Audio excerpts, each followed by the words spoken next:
Hey guys, welcome back. Today I'm going to be showing you a different take on some DIY branding that you can do for yourself, but you can also use these signs for weddings, parties, and more.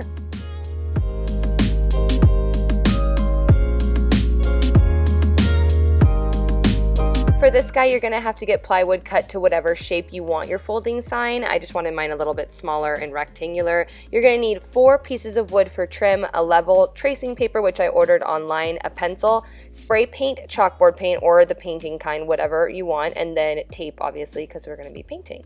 I started off by sketching out a rectangle or a square, if you will, with my measuring tape and level and obviously a pencil towards the bottom half of the sign. And this is just for Samantha to customize it and write some notes about wines or whatever she wants to just add to every event to personalize it a little bit more. Once I had a square that I liked, I obviously just taped it off and then spray painted it with that chalkboard paint. And again, this is totally optional. I love anything that pays attention to detail, and this gives Samantha that opportunity for all of her events. I took my wood pieces and I created a trim by just measuring how long I needed everything to be. I cut it and then I just glued it on around that square where the chalkboard paint is to add a little bit more detail. I even went one step further to add some more detail, and I had these gold little nails I just hammered into the corners where the pieces met, which just made it a little bit more feminine.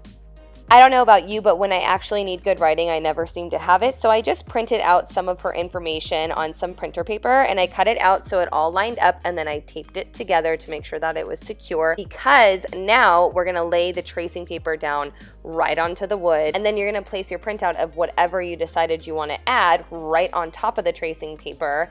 Take your pen and trace around it, and don't be an idiot like me where you have light wood and you decided to get tracing paper that had white chalk. They have other chalks available, so it will be a deeper outline for you to actually see, unlike what I just did here. But oh well, I just had to make do, and I painted it in with white, which again was a dumb idea. I should have used a darker color or stained the wood. Whoa. But whatever, moving on. I laid out the pieces side by side, upside down, because I'm gonna add a hinge so she could just transport it easily and it can lay pretty flat in her car. So clearly you put the hinge where you want it. You can do 2 hinges, 1 hinge like I did here. Add some wood glue, screw it in, make sure it's sturdy, and there you go. I am totally obsessed with how this came out. I do wish I stained the wood or painted the letters a different color, but that's the beauty of paint. I could just go over that. But for the most part, I think this is just an awesome display sign, whether it's branding or for a wedding to show people like where to sit or like which areas to go to. You know, it really is just up to your imagination.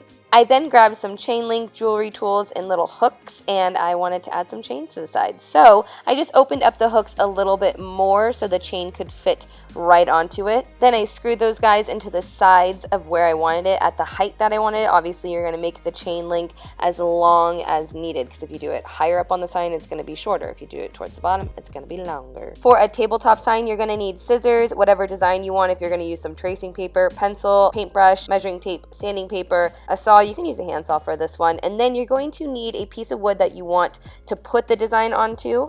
You're going to need a smaller square piece of wood that will fit onto the back of the sign, and then a skinnier, tinier little rectangular piece that also will fit on the back of the sign. Smooth out all the edges, starting with a rougher grit sandpaper, and then move down to a finer, so something like an 80 to 220, or I just wanted to sound smart. We are going to repeat the whole tracing thing that we just did in the previous DIY, so you're going to lay out your tracing paper, put the design on top of it, trace over that with a pen or a pencil. The chalk is going to go through onto the wood, and then you're going to have a guideline to paint it. So super simple. Again, I do wish that I either stained the wood or used a different color paint, but this is going to have to do in the meantime. So let me show you how I added a backing that makes this sign easy to transport, and you're not going to have to worry about it breaking. I took my sign and just angled it as where I wanted it to rest, and I made a little mark on that square piece and cut it so that will be the backing to this. Once it's cut, it looks like this. So the front of the sign is going to rest onto it. Next, I flipped the sign over and I found the middle of it with my measuring tape and marked a little line.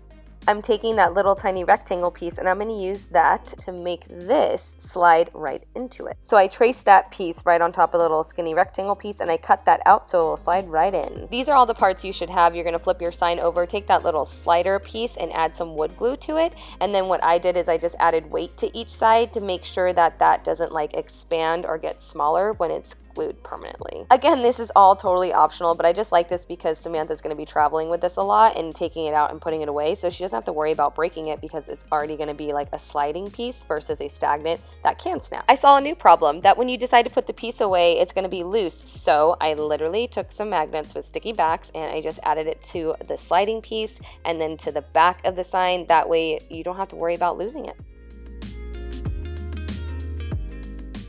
When Samantha asked me to do some DIY branding for her, I obviously had to share it with you guys. I know that this isn't for everybody, but you can adapt it to whatever kind of event that you need it for. It doesn't just have to be for a business.